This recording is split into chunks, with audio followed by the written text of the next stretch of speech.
So, first thing I want to say, I didn't feel like filming this video, but you know what? I ate discipline for breakfast, so I decided to do it anyways. I tried really hard to love friends, like really hard. 150-day Duolingo streak, French rap on repeat. Bro, I even convinced myself baguettes taste better over there. But nothing, and I mean nothing, prepared me for Tour de l'Avenir. This is the story of the most miserable, chaotic, and unintentionally funny week of my entire cycling career. How I slept on PVC gym mats in 40 degrees, and how I realized I might not be going pro unless every planet in the universe aligns. L'Avenir was 1 week after Worlds in Glasgow.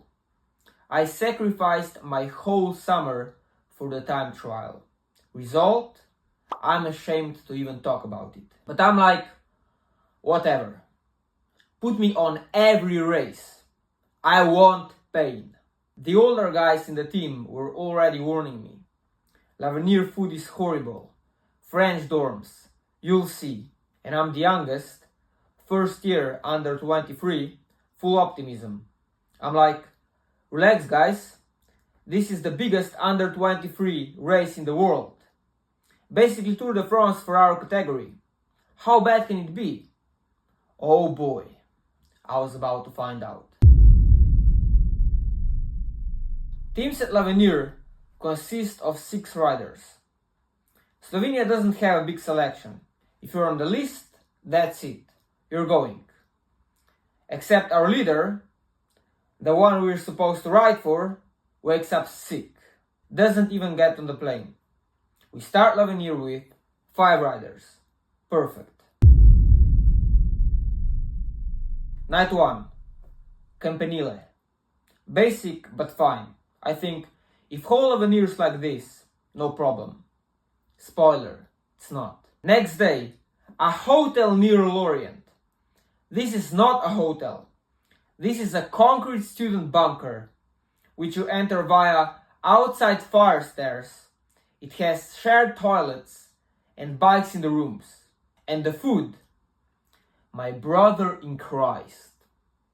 It looked like it was stolen directly from a hospital cafeteria in 1998. We were dining in school cafeteria. Rice tastes like depression. Baguettes harder than carbon rims. I'm like, I'm in France. How do you make a bad baguette? How? It's like overcooked pasta in Italy, but worse. Someone with a drinking problem would have grabbed a bottle of wine I got from this jersey collector, downed it with 1 sip, just to survive this harsh reality. We're just 1 hour in, first feed zone.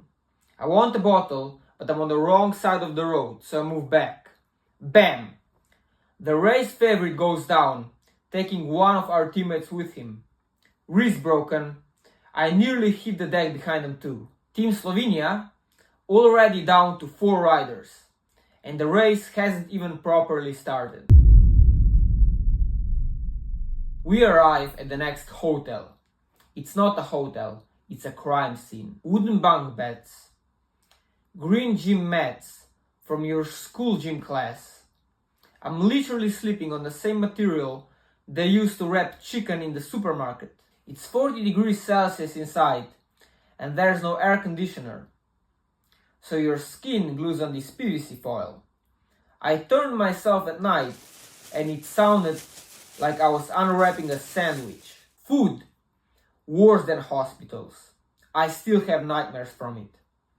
We ate whatever they gave us, because we literally had no other option. Stage 3 is a team time trial.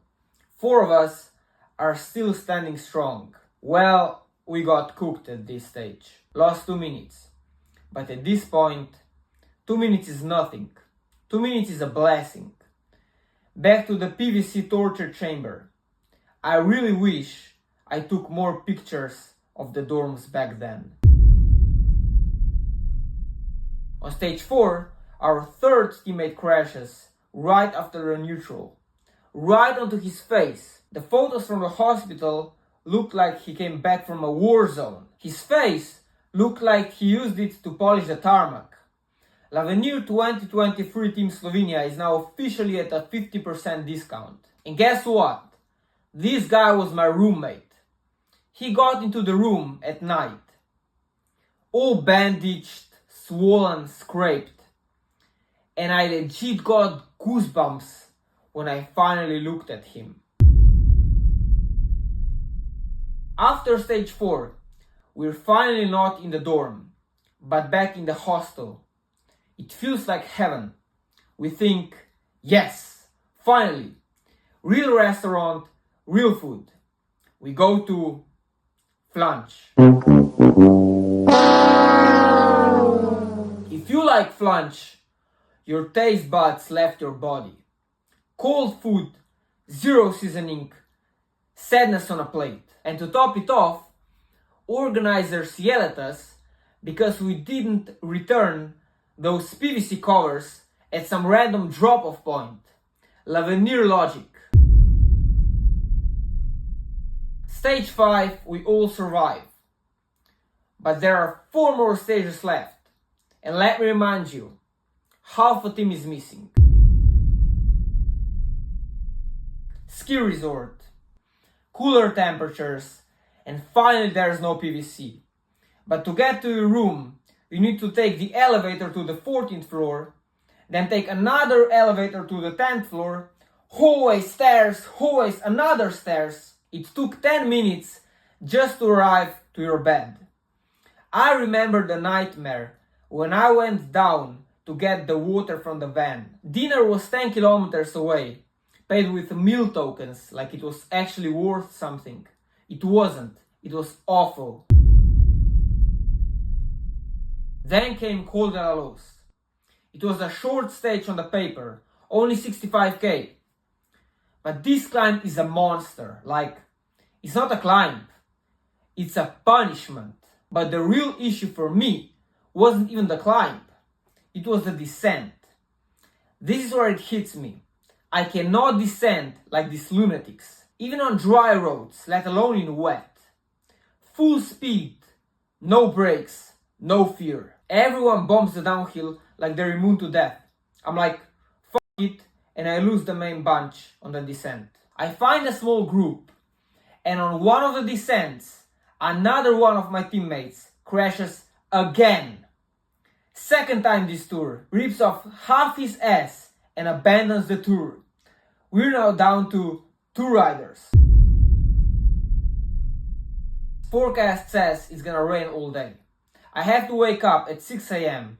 thinking, what an idiot decides to schedule 2 stages in the same day at the biggest stage race for under category. I bet this guy was never a cyclist himself. First stage in the morning, uphill individual time trial. 11 kilometers, 1,000 meters of climbing. Of course I go full gas. What else am I gonna do? The lunch at the top. Best meal of the whole week. Not because it was that good, but because everything else from the past week was trash. In the afternoon, there was another stage, 70 kilometers. There were heavy rains and the stage was supposed to start with a descent down this mountain we have just time trialed up. I literally said, if we go down on bikes, half the peloton dies. Organizer says, whoever wants can take the van, so we take the van. We start at the bottom, just more climbing. I'm cooked, but I try to go into the break anyways like a fool, burn all my matches, ride solo the whole stage, and miss the time cut by 5 minutes. Honestly, it probably saved me. Next day was rain and Col de Liseran. No thanks. We started with 6, we finished with 1. That was Tour de l'Avenir, the most chaotic, depressing, hilarious, brutal race of my life. France is beautiful until you live in a student dorm in August. PVC bedding should be illegal. Cycling is suffering, but France makes it an art form. Half of racing is chaos, and the other half is trying to avoid French road furniture. Despite everything, I'd still do it again, because these are the stories you remember. And also because no other country gives you free sauna every night without even trying.